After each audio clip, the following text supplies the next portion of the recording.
नहमदु व नुसल्ली अला रसूलिहिल करीम अम्मा बाद फ़ाऊज़ु बिल्लाहि मिनश्शैतानिर्रजीम। अस्सलामु अलैकुम, कैसे हैं आप सब। आई होप कि आप सब खैरियत से होंगे। आज का जो मेरा टॉपिक है ना, इसको बोलते हुए भी जो है ना मुझे बहुत वो लग रहा है कि मैं आपको अपनी फीलिंग बता नहीं सकती कि आज जो मेरा टॉपिक है ना वो क्या है। आज का जो मेरा टॉपिक है वो है बच्चियों का जो है ससुराल के अंदर तशद्दुद। बच्चियाँ जब ससुराल जाती हैं तो उनके ससुराल वाले किस तरीके से तशद्दुद करते हैं। बाज़ दफ़ा तो इतना तशद्दुद करते हैं कि वो उसको जान से ही मार देते हैं। उन्हें ज़रा सा भी ख़याल नहीं आता कि ये भी तो किसी की बेटी है, किसी की शहज़ादी है, किसी ने उसको बचपन से पाला है, उसकी परवरिश करी है, उनके लिए तो वो शहज़ादी है ना। लेकिन वो ज़रा सा भी रहम नहीं खाते, ज़रा सा भी उनको रहम नहीं आता। हालाँकि उनकी अपनी भी बेटियाँ होती हैं, लेकिन इतने संगदिल हो जाते हैं, इतने संगदिल हो जाते हैं कि उनके दिल से अल्लाह ताला रहम ही निकाल देता है। आज का जो मेरा टॉपिक है वो इसी मौजू के ऊपर है। अभी चंद दिन पहले ही यहाँ पर मुल्तान में एक वाक़या पेश आया है कि एक बच्ची को उसके ससुराल वालों ने जो है मार दिया जान से, और फिर उसकी जो मौत को जो है वो ख़ुदकुशी का रंग दिया। यानी कि जो उसकी लाश थी उसको जो है पंखे से लटका दिया ताकि ये हो कि उसने ख़ुदकुशी की है। और इतने लीड क्लास लोग हैं, पढ़े लिखे लोग हैं, वो ऐसी हरकत कर रहे हैं। चलें कोई जाहिल हो, ये होता है कि भाई जाहिल हैं, इनको पढ़े लिखे लोग नहीं हैं, इनको कोई अकल शऊर नहीं है, लेकिन इतने पढ़े लिखे लोग होकर भी ऐसी हरकत करते हैं।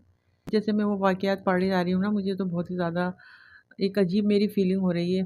सबसे पहले जब आप अपनी बच्ची की शादी करते हैं, तो ये माँ-बाप की ज़िम्मेदारी होती है कि वो अच्छे तरीके से छान-बीन करें कि वो लोग कैसे हैं। हमारे यहाँ जो छान-बीन की जाती है ना, वो सिर्फ़ दुनियावी स्टेटस के हवाले से ही की जाती है कि हम देख लें कि लड़का पढ़ा-लिखा है, उसकी जॉब अच्छी है, घर अच्छा है, खाते-पीते लोग हैं, बस। इसके अलावा हम नहीं देखते कि उनका दीन से क्या ताल्लुक़ है, उनको दीनी मालूमात हैं या नहीं हैं। इससे हमें कोई ताल्लुक़ नहीं होता कि लड़के के बारे में भी हम छान-बीन नहीं करते ज़्यादा।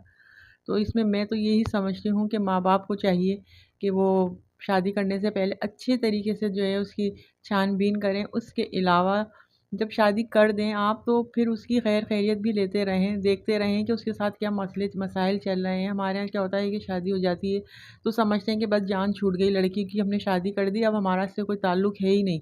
अब इस ससुराल वाले चाहे इसके साथ कुछ भी करें, शौहर उसके साथ चाहे कुछ भी करे, लेकिन अब हमारा इससे कोई ताल्लुक़ ही नहीं है। ख़त्म ही कर देते हैं रिश्ता। अल्लाह ताला ने आपका रिश्ता बनाया है ना, आपकी बेटी है, आपकी बच्ची है, तो आप उसकी खैर-खैरियत मालूम क्या करें। बच्चियाँ भी नहीं बताती घरों के अंदर आकर ना बात कि उनके ससुराल में उनके साथ क्या-क्या मसले मसाइल चल रहे हैं।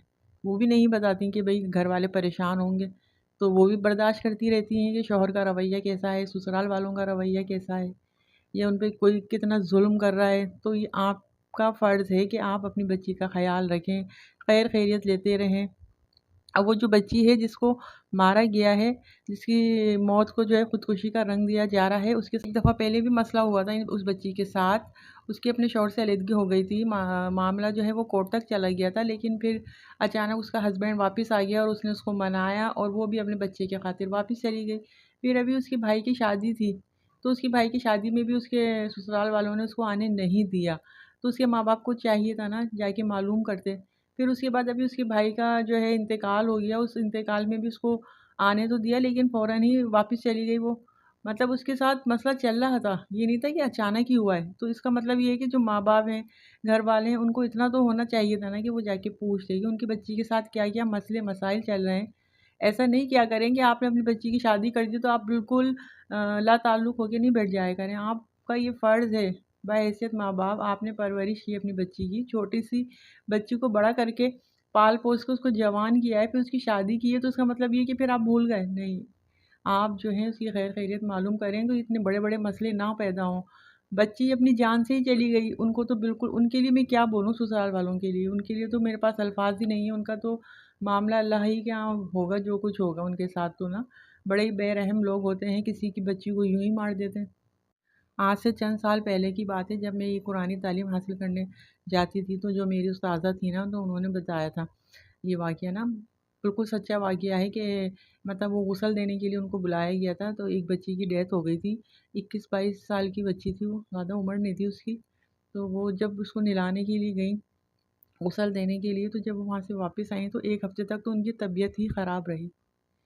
फिर हम जब गए तो फिर वो हमें रो रो के बता रही थी कि ना मैंने उस बच्ची को जब गुसल दिया तो उसकी बच्ची के जिस्म पर इतने निशानात थे, इतने निशानात थे चोटों के, कि समझ में नहीं आ रहा था कि हम इसको गुसल कैसे दें। और वो बता रही थी कि उसको जो है उसके देवर ने और उसकी सास ने इतना तशद्दुद करा, इतना तशद्दुद करा कि उस बच्ची को जान से मार दिया।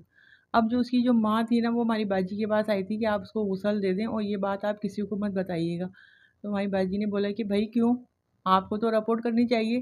कहने लगी नहीं, मेरी तो और बच्चियाँ भी हैं ना, फिर उनकी शादी कैसे होगी, ये तो मर गई ना, ख़त्म हो गई इसकी कहानी, तो मेरी आगे और बच्चियाँ भी हैं 4, फिर उनकी भी तो शादी होगी। ये देखेंगे ये हाल है कि डर और खौफ की वजह से लोग अपनी बच्चियों की मौत पे खामोशी इख्तियार कर लेते हैं। थानों में रिपोर्ट भी दर्ज नहीं कराते कि सास ने और देवर ने कैसे मार दिया, उसका शौहर कहाँ था, कितने सवालात उठते हैं। यकीन करें जब मैंने वो वाक़या सुना ना तो मैं अंदर से भी हिल गई थी। और वो जो मेरी उस्ताज़ा थी उनकी तबीयत 1 हफ़्ते तक ख़राब रही थी। वो कहने लगी कि मुझे तो बार-बार उसका जो है ना नक्शा ज़हन में आ रहा है कि ये इतनी फूल जैसी बच्ची थी, इतनी छोटी-सी बच्ची थी और उसको मार दिया।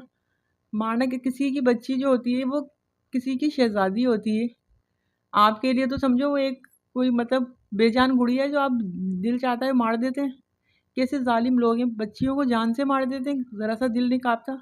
किसी ने कैसे पाला होगा अपनी बच्ची को, किसी की शहज़ादी होगी वो, किसी ने कैसी परवरिश की होगी। आप लोग अच्छे तरीके से समझ सकते हैं, अगर आपकी भी बच्चियाँ हैं तो। किस तरीके से पालते हैं हम अपनी बच्चियों को, शहज़ादियों की तरह रखते हैं ना। ज़रा-सी उनके ऊपर चोट नहीं आने देते, उनकी हर चीज़ पूरी करते हैं कि हमारी बच्ची है।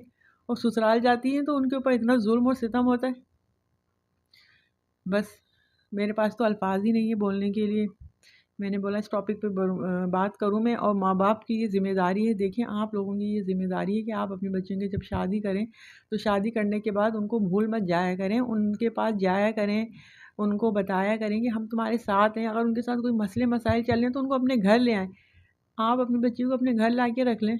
आप अपने बच्चों को मतलब 2 वक़्त की रोटी आपके लिए इतनी भारी हो जाती है कि आप अपने बच्चों को जानवरों के हवाले कर देते हैं, चाहे वो उसके साथ कुछ भी सुलूक करें। मरी हुई बेटी कबूल है आपको, ज़िंदा बच्ची को अपने घर नहीं रख सकते आप। दूसरी बात ये कि अपनी बच्चियों को शऊर दें, उन्हें तालीम दें, एजुकेशन दें, उन्हें अपने पाँव पे खड़ा करें, ताकि वो कम से कम 2 वक़्त की रोटी के लिए किसी दरिंदे के पास रहने पर मजबूर ना हो कि वो उसको टॉर्चर करता रहे, किस लिए, सिर्फ़ 2 वक़्त की रोटी के लिए। नहीं, अपनी बच्चियों को शऊर दें, को पढ़ाएँ लिखाएँ, उनको इस काबिल बनाएँ कि वो अपने पाँव पे खड़ी हो जाएँ। बस मेरे पास तो अब अल्फ़ाज़ ही नहीं है, मैं कुछ भी नहीं कह सकती। अल्लाह हाफ़िज़। अस्सलामु अलैकुम व रहमतुल्लाहि व बरकातुहू।